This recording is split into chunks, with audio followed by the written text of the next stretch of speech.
welcome everybody. Um, I just thought I'd check in for a little midnight hangout because I'm on my own smoking a cigar, and I guess this is what I do in my old age. So yeah, it's summer in the United Kingdom, and it's warm enough to sit outside and have a nice smoke. So I thought that's what I'd do and see if anyone was down to hang out. Um, Yeah, so it's been a nice evening. Been out in the garden with the kids. We've had the little bouncing castle out, and it's been a lot of fun. We've had a little fire, a little marshmallow roast, um, and now the kids are down, and I've been for the last maybe hour and a half. I've been smoking a cigar that I've been excited to try for a while, and it's the Tabernacle from Foundation. It's got Emperor Haile Selassie there in his imperial drip on the band, and it was the double Corona. It was a big boy, and I'm down to probably closing on the last third now. Cheers, Anthony. Thank you for joining in, brother. It's good to see you.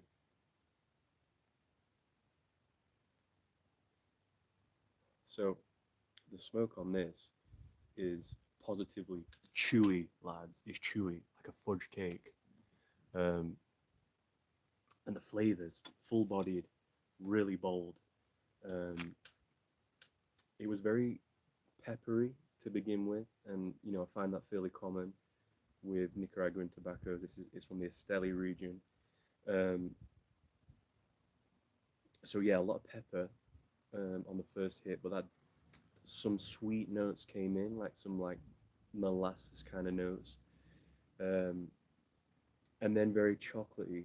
But in sort of the last third, a real strong espresso and leather kind of notes coming in.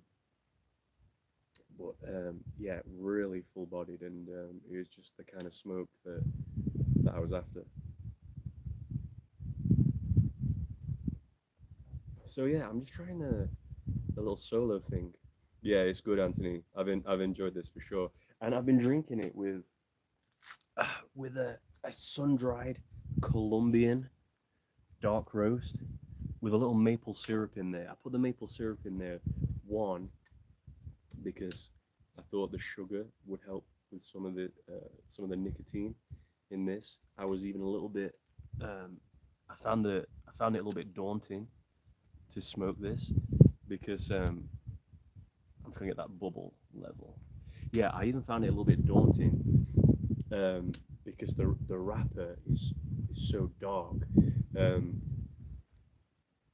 Probably the only darker wrapper I've seen is one that I smoked recently. It was the Perdomo 20th anniversary Maduro, and it was like as close to black as I've seen a cigar wrapper be. And I gotta say, I didn't love that stick, even though it's reviewed quite well. I found it like overly tarry, but on that particular day, I couldn't find my straight snip, and I punched it. And apparently, when you punch a cigar, it concentrates a lot of the tars and the byproducts of the burning, so that could have contributed to that. So I don't want to slander that stick.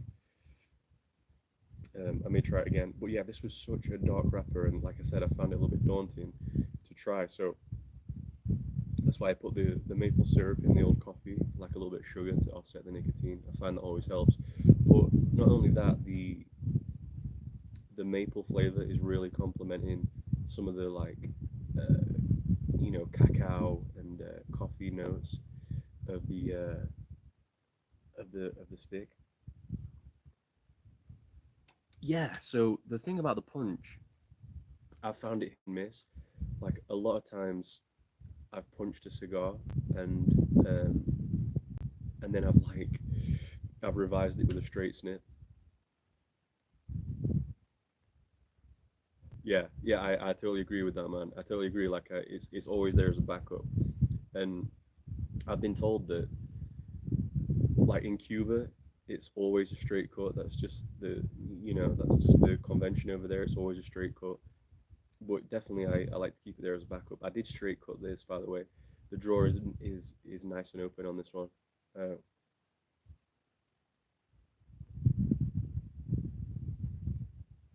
but I've enjoyed this for sure, and I am starting to feel the nicotine right now.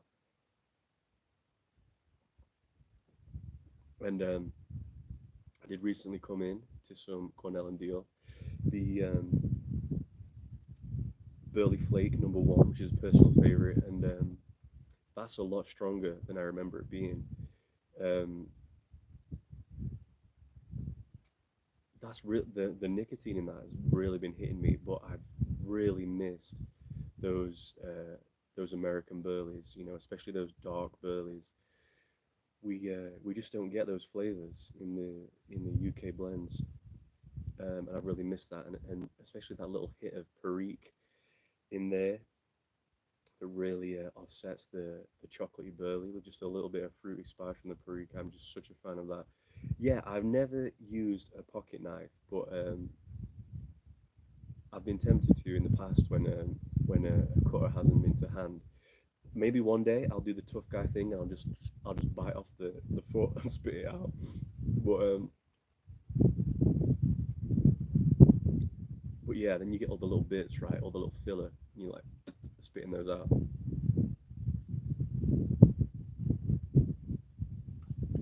Yeah. So recently, and been on a Virginia kick, bulk brands, and don't remember what brand. Yeah. So I mean, the thing about Virginias is I'm not a huge fan of a straight Virginia.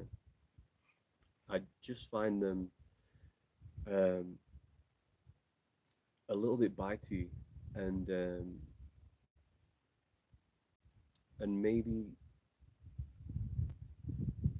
I think I just like the toasty, nutty, bold kind of flavors that comes with burley. Um, but I mean, some Virginias that I have enjoyed in the past, the Gowith Virginias, definitely full Virginia flake, um, and Gowith's best brown flake, um, and especially after a long time of jarring. 45 degrees, good lord. Um, yeah, it's not been that hot over here. It's been like 28 tops. Well, that is hot for the UK. So I've been melting personally.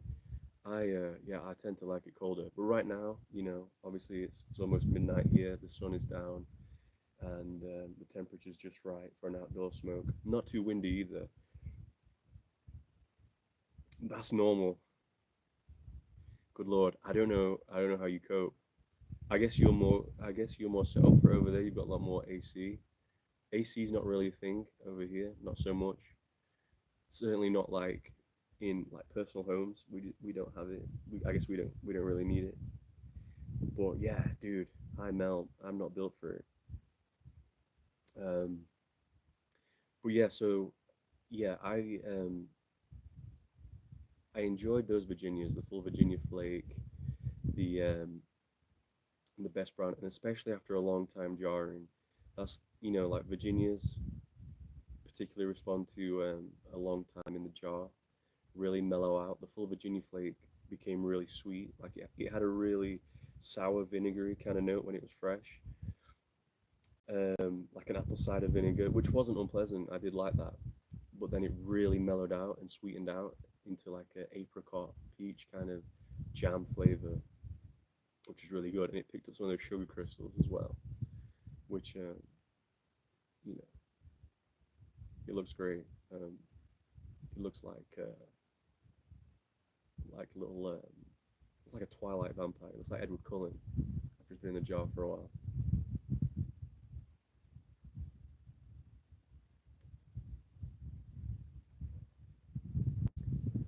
So, what to talk about? So, something that I've been doing a lot lately, and I've been smoking my nubs in the pipe. I've been calling it the coup de grace. mercy stroke to finish off the cigar. I've been keeping the cigar, and in fact, so I'm outside the garage. I tend to smoke in the garage, but it's so hot in there. I don't know if it's insulated or what, but it gets so hot in there. So I had to come outdoors. Um, but in there, it's a growed fest. It's grody in there. It's um it's a real mess. Just cigar ash everywhere, and I have an ashtray on the side of my sofa.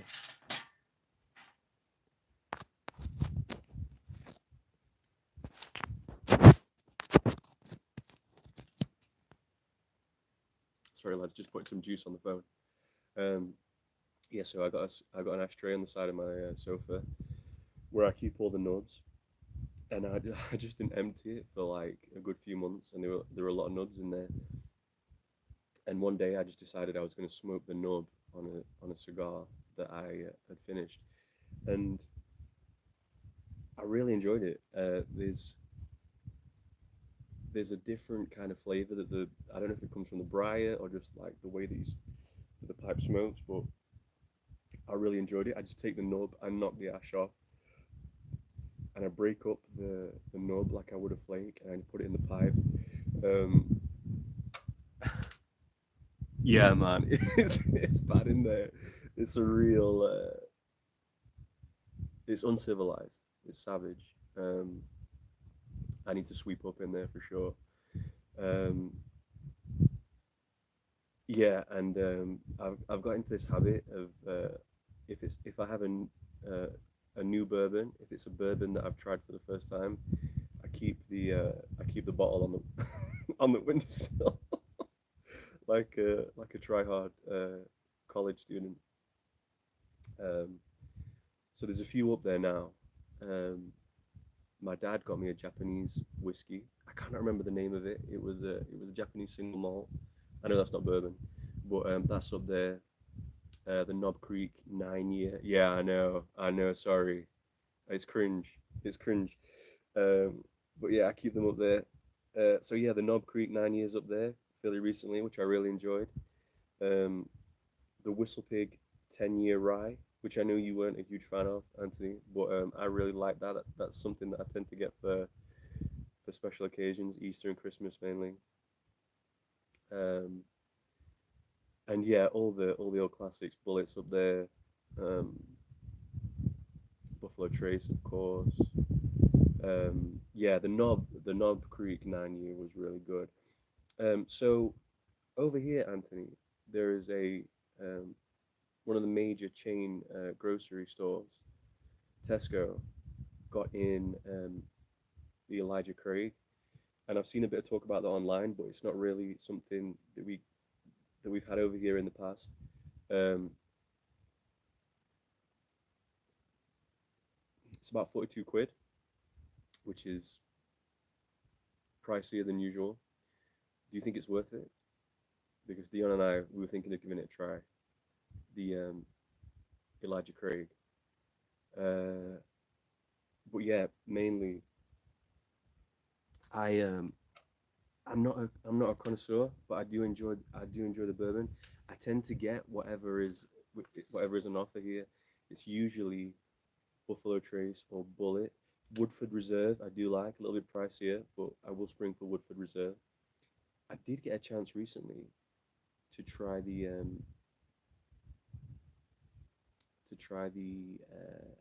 Bullet Rye, which I enjoyed, and Dion actually got hold of the Woodford Reserve Rye, which was which was good too. Um, I do I do enjoy that the higher rye content. But yeah, if you say that the Elijah Craig is worth a try, I think we'll give it a try, and we'll give it a little review. Yeah, yeah, the Bully Rye was good. Or did you mean the Woodford? But both were great. Um, but yeah, tonight it's a simple old classic, Old Faithful.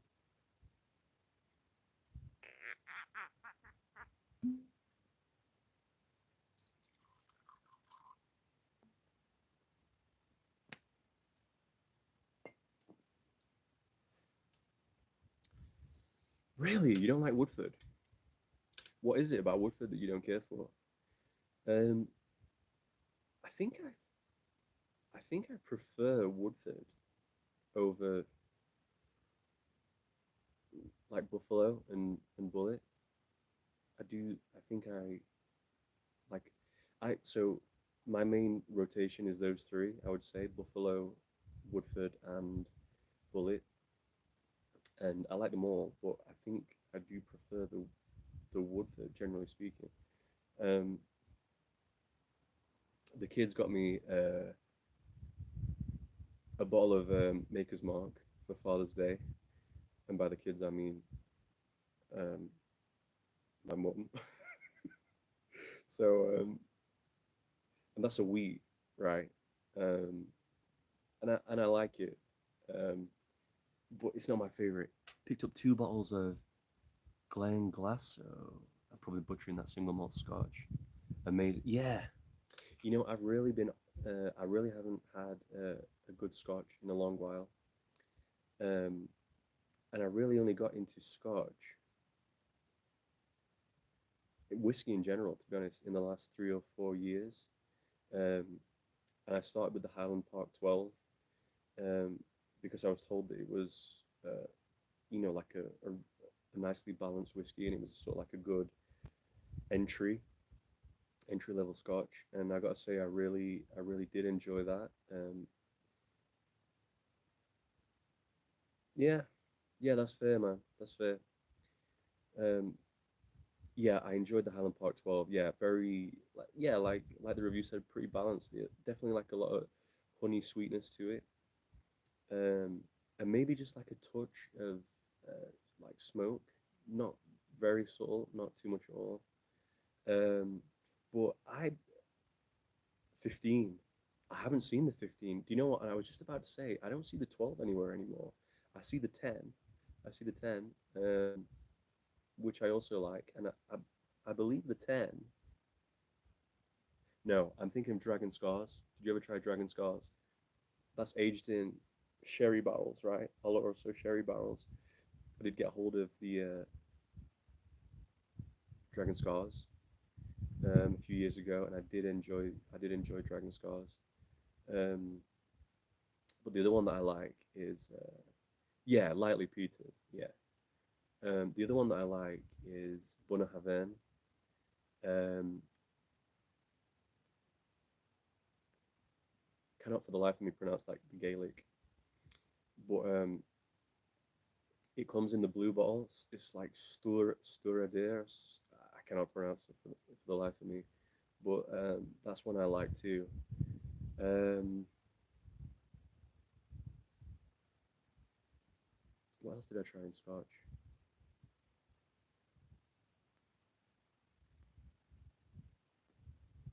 Yeah, I don't recall. Um, Bonnet 12. Bonnet 12. I'll have to give that a try. I think that's the one in the red bottle, right?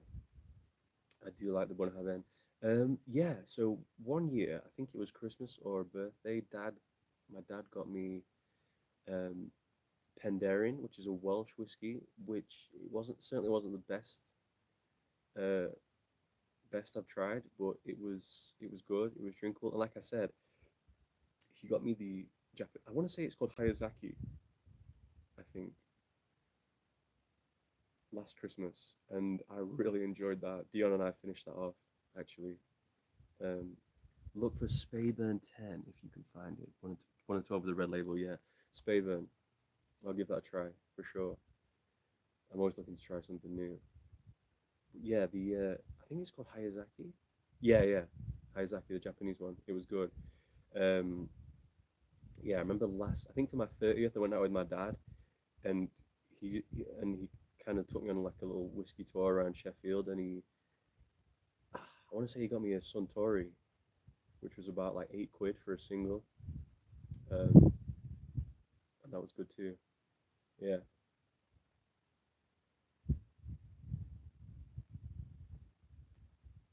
but you know what? Daddy still doesn't know that I smoke. Still, I still, I've never been able to tell him. He's always been, oh, that's good. yeah, Dad always told me as a kid that he hated smoking, always hated smoking, never smoke. Um,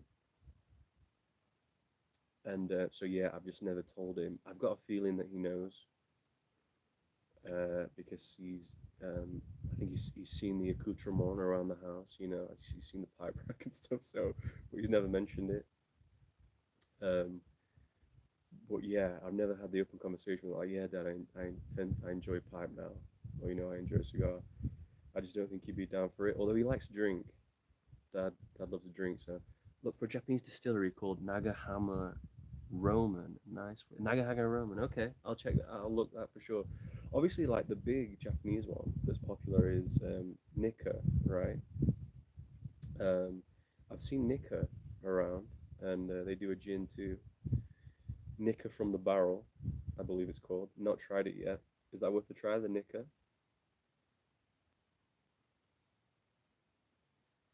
Oh damn, that went out. I think it's time to remove the band. You know, much like my bourbon bottles, I always keep a new band as well. Nagahama is the name of the town, and the Nikka is worth a try. Absolutely, I'll give it a try, man. I appreciate these recommendations, by the way, because yeah, like I say, I'm always looking to try the next thing, and I hope I have my light. Yeah, I do. Um, yeah, I'm always looking to try the next thing, and you know what? Like Dion and I thinking about maybe venturing into some more reviews of um, maybe moving into cigars a little bit, maybe moving into coffees and whiskeys. You know, all the things that complement the hobby. Because I guess we're getting to a point where like we're here because we love pipes, um, but there's it tends to get to a point where it's easy to run out of things to talk about, um, because it's not really an evolving kind of hobby. It's kind of it's kind of stuck in the past, and I know that that might sound negative, but I certainly don't mean it in a negative way. I think that's what a lot of us enjoy about pipes, that it's kind of like it's an old timey kind of a thing, and I think that's part of the appeal as much as the flavors and the effects of the nicotine. Um, I think that's something that people. I actually think that's something that a lot of people don't talk about is the effect of the nicotine. For me, I personally I enjoy that as much as anything else. Like I've seen people say that they would they would smoke uh, they would smoke a pipe or they would smoke a cigar even if it didn't have nicotine, um, or even in some cases that they would prefer that they didn't have nicotine. But for me, that's part of the experience, the nicotine. And I certainly think that I've never smoked cigarettes. I mean, I have smoked a cigarette. I picked up a Lagavulin Offerman edition, Caribbean rum cask finish, 11-year-old whiskey. That sounds good, man. Dion had the Glenmorangie Caribbean rum cask, and that was good. That was almost like a bourbon in the kind of sweetness that I guess it was picking up from the barrel. I did enjoy that for sure. Um, but yeah, I enjoy the effects of the nicotine, and something I've been doing a lot more recently with the when I was smoking is reading more, because when I was a kid I used to love to read. Um, like when I was a kid, I always had a book in my hand, and I remember just being so engrossed in books, like couldn't put a book down. Was always wanting to read the next thing. Yeah, for sure. I just pick up the notes from the barrel. Yeah, I got that. Yeah, sweet, kind of subtle sweetness. It was really lovely. Yeah, and I just found that I was I would tend to waste a lot of time when I was smoking. I mean, and by that I mean I would just watch content. either YouTube Shorts, which I think is horrible for my attention span. You know the shorts where you're just scrolling through the shorts, and I don't think that's good for my mental health. But and then I was also like rewatching Sopranos over and over again on repeat. I love that show, and I think a huge part of my personality now is The Sopranos. So, but yeah, as much as I love The Sopranos, whatever happened there, I I thought I had to give it a break, and so I started reading again, and I just found that with the pipe or a cigar, it really accentuated the enjoyment, the process of reading, and it's got I think nicotine has an effect where it kind of slows down your mental processes in a way that makes things a little bit easier to digest and more enjoyable to digest in terms of like reading. So I read the first four books of the Dune series, which I really enjoyed. I don't know if you read those, but I love the first one. I love that whole like Lawrence of Arabia vibe, that like Messiah theme.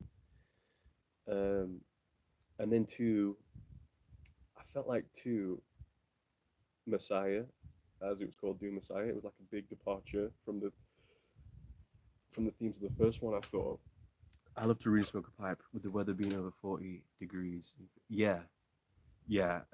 Smoking a pipe, I feel in the heat is less enjoyable for whatever reason. A cigar feels more enjoyable when the weather's hot. I don't know what that is. Cigar smoking seems to be much more enjoyable in the autumn and the winter for sure. Um, I'm gonna light this back up.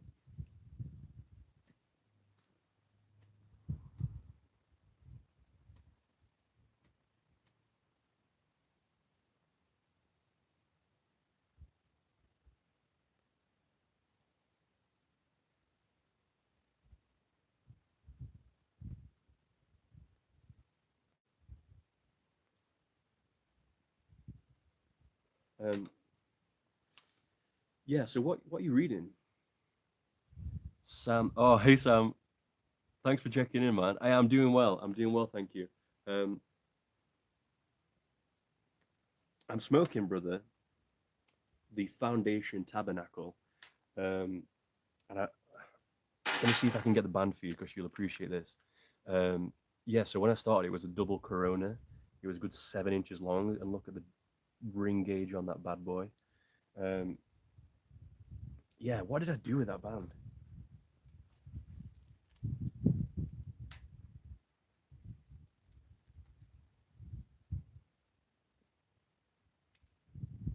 Emperor Haile Selassie there, Sam. Orthodox monarch. Pretty cool.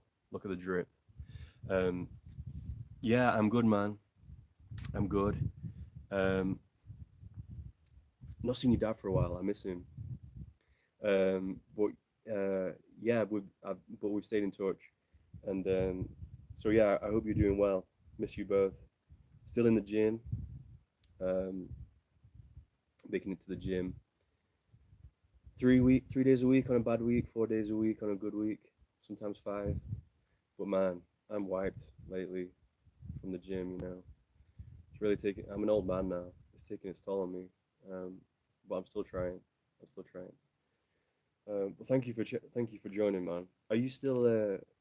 How are you getting on with the pipe? Have you still got the corn cob?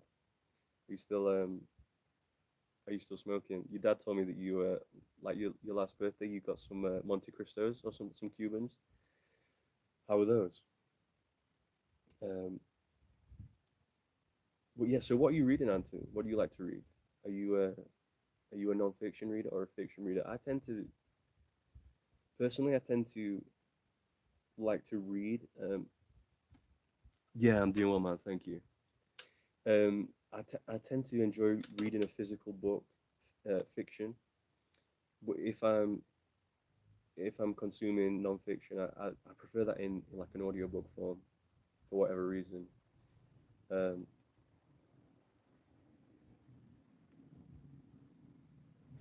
I did reread recently Pet Cemetery, Stephen King, bit of a guilty pleasure. I don't find that I don't love Stephen King as a writer. I don't really like his style. Um, I think he's obviously he's written a couple of bangers. The Shining, you know. I think Pet Cemetery is a banger. Real scary.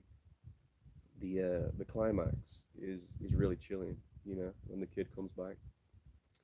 Um, and they did the movie back in '89, I think it was, with what's the guy's name? Fred Gwynn, I want to say. You know, from the Munsters, he was Judd Crandall, and he nailed that role. Um, but there were some elements that they changed from the book. You know, they took out the wife, and there's a bit that involves his wife in the climax that was always stuck with me. You know, since the first time I read that. But yeah, so I went through the Dune series, um, a bit of Vladimir Nabokov, you know, Lolita and Pale Fire. Um, I tried to read Infinite Jest, David Foster Wallace. I started that, and yeah, that is dense. Um, it's like over 1,000 pages, and but it's not just the length of the book. Like the subject matter is really dense, um, and I found it a little bit impenetrable. I know it's got a reputation for that, but yeah, I struggle with that. I may come back to it. I may come back to it, but at the minute I'm in between books, so any recommendations would be good. Um, Sam says he's slacking with the pipe and the cigars, but seeing the pop up has reminded him how long it's been. Yeah, get back to it, man. Get back to it when the time is right, and enjoy it because that's the thing about good smoke. The time's got to be right. So many times I feel like I could enjoy smoke, but if the circumstances aren't right, it's never worth it. You know, a rushed pipe or a rushed cigar is one that you shouldn't have smoked. I always say, I always think it's got to be right. You've got to have some time to yourself to enjoy it, like right now. You know, yeah, and like I was saying earlier about like the effects of the nicotine, I think that is as much part of the enjoyment, um, along with the taste and the nicotine, is just like the alone time. You know, just time to reflect, um, and and slow down. Um, but saying that, you know, as much as I enjoy a solitary smoke, I do enjoy like a smoking company as well, particularly with Dion. I mean, pretty much, pretty much exclusive with Dion. He's my smoking buddy, you know, and it's really fortuitous, like the kind of person that Dion is, because we met through church. Like we joined the church at the same time, um, and we were received into the church on the same night. It was Easter of. Hey Johnny, I was just talking about you. Thank you for joining in, man. Father and son in on the chat. Um, yeah, I was just telling the story, Johnny, of how Dion and I met. We met through church, and we were chrismated, received into the church on the same night, which was the Easter of 2017. Hey, brother, thank you for joining, man. Um, yeah, and he's it was really fortuitous, as I was saying, because he we have a lot in common, you know, and sometimes I feel like when you're at church and you like mingling with people, and Johnny's another guy that I met through church, and that I have a lot in common with, and he's a friend that I would be friends with outside of church. Do you know what I mean? Like if we didn't have church to bring us together in common. Like I would love the guy anyway, and it's the same with Dion. Yeah, and so Dion is a man with similar tastes to me, you know, and so he likes a whiskey, he likes a drink, he likes to smoke, um, he likes good Italian food. Um, thank you, man. I'm just wearing this like oversized shirt, hanging outside my on my drive like an old man. Um, but yeah, so Dion, I kind of picked up pipe smoking on a whim one Father's Day when as it happens I was reading Lord of the Rings, and I was reading about the pipe smoking, and I'd always been kind of enamored with like the image of pipe smoking, and I thought Father's Day, that's like a traditional thing to Daddy gets a new pipe on Father's Day. So yeah, I asked for a pipe and a Latakia blend. It was Gareth Hogarth's Balkan blend, and I loved it off the bat. I'd tried cigars before, and like the first cigar that I ever tried was a Alec Bradley Black Market, which probably in retrospect was too full bodied, too strong of a cigar to start with, um, and I didn't enjoy it. I didn't love. I really struggled with it, and it made me a little bit sick. And now looking back, so I enjoyed the pipe off the bat, and then when I went back to cigars after about a year of pipe smoking, I think just having familiarity with tobacco and a nicotine tolerance, it allowed me to appreciate and enjoy cigars more. Um, and I've tried Alec Bradley's since, like a few different Alec Bradleys, and it's certainly not my favorite out of the factories. I'd probably put Alec Bradley in the same league as like Gurkha and Rocky Patel. Um, Probably better than those, but in a similar league. Um, Although I like the Prensado, not my favorite, but I enjoyed the Prensado. Um, but yeah, so I was enjoying the pipe straight off the bat. I got a clay pipe. Um, Anthony says, "Cheers, sir. Almost 4 p.m. here in Las Vegas. Off to the market to pick up a few things for dinner." Grace, yeah. Well, thank you for stopping by, man. And yeah, it was nice to talk to you. So have a great day. Enjoy dinner. God bless. Um, yeah. So um, yeah, and then like I was kind of talking about it with Dion, and he seemed interested. And like oh, Jonathan in Oxford for a wedding, bro. Catch rest of your stream in daytime. Love you, man. Love you too, man. Um, Enjoy, bro. Have a good time. Thank you for stopping by. Have a great time, man. Um, yeah, so Dion seemed interested, and then it was like around Christmas time too. I got him his first pipe, which was a corn cob. I think it was the Hook Fin, quite like a long stem, little bowl. And I think I got him Squadron Leader. I think that was the first thing that he smoked. Um,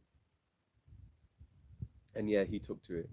And I gave him like probably like 3/4 of a tin of Solani aged burley flake, which I had tried and found way too strong.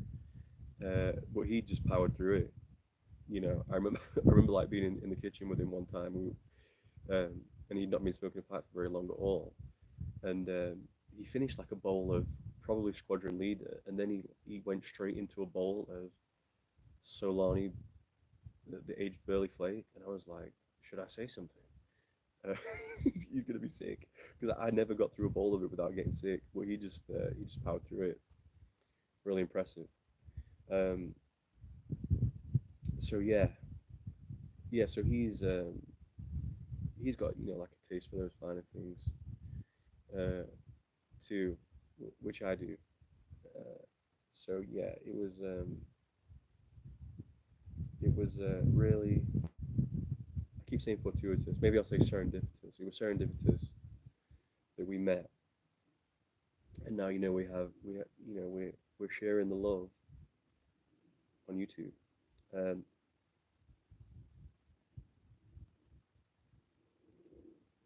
and earlier in the year, or maybe even last year, we had a really good run of doing one a week, and like a one live stream a week, and we really loved that. I know I keep saying this, I keep making excuses, but it's true. Like it's just hard to find the time, and I'm often finding that if we've struggled to meet up, and I'm having a smoke alone, maybe I should do one of these. Um, I'm surprised I've been able to ramble on for 41 minutes at this point. Anthony and Johnny and Sam helped for sure. Um, but yeah, when I'm on my own and having a smoke and there's just thoughts rattling around the old noggin, maybe I'll just get them out here, and put up some content.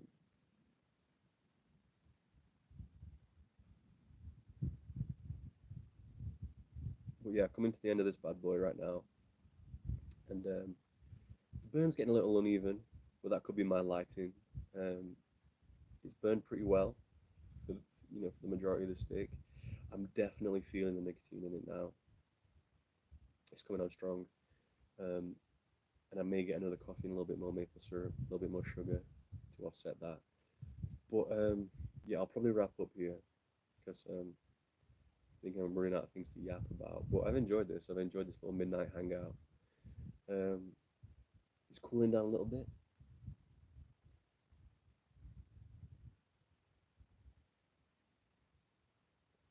I can hear the barn owl somewhere. So yeah, midnight hangout, very comfy.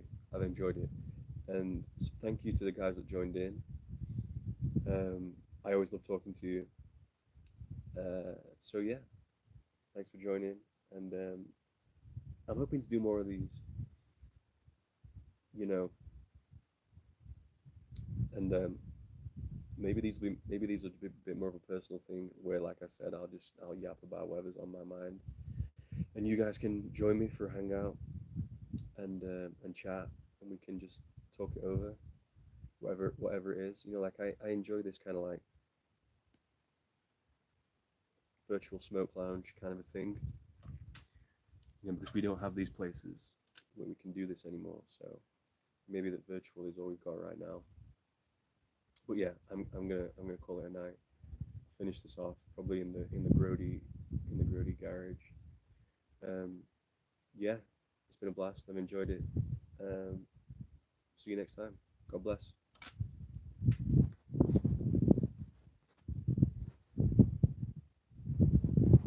This is such a boomer moment. I don't know how to end the stream.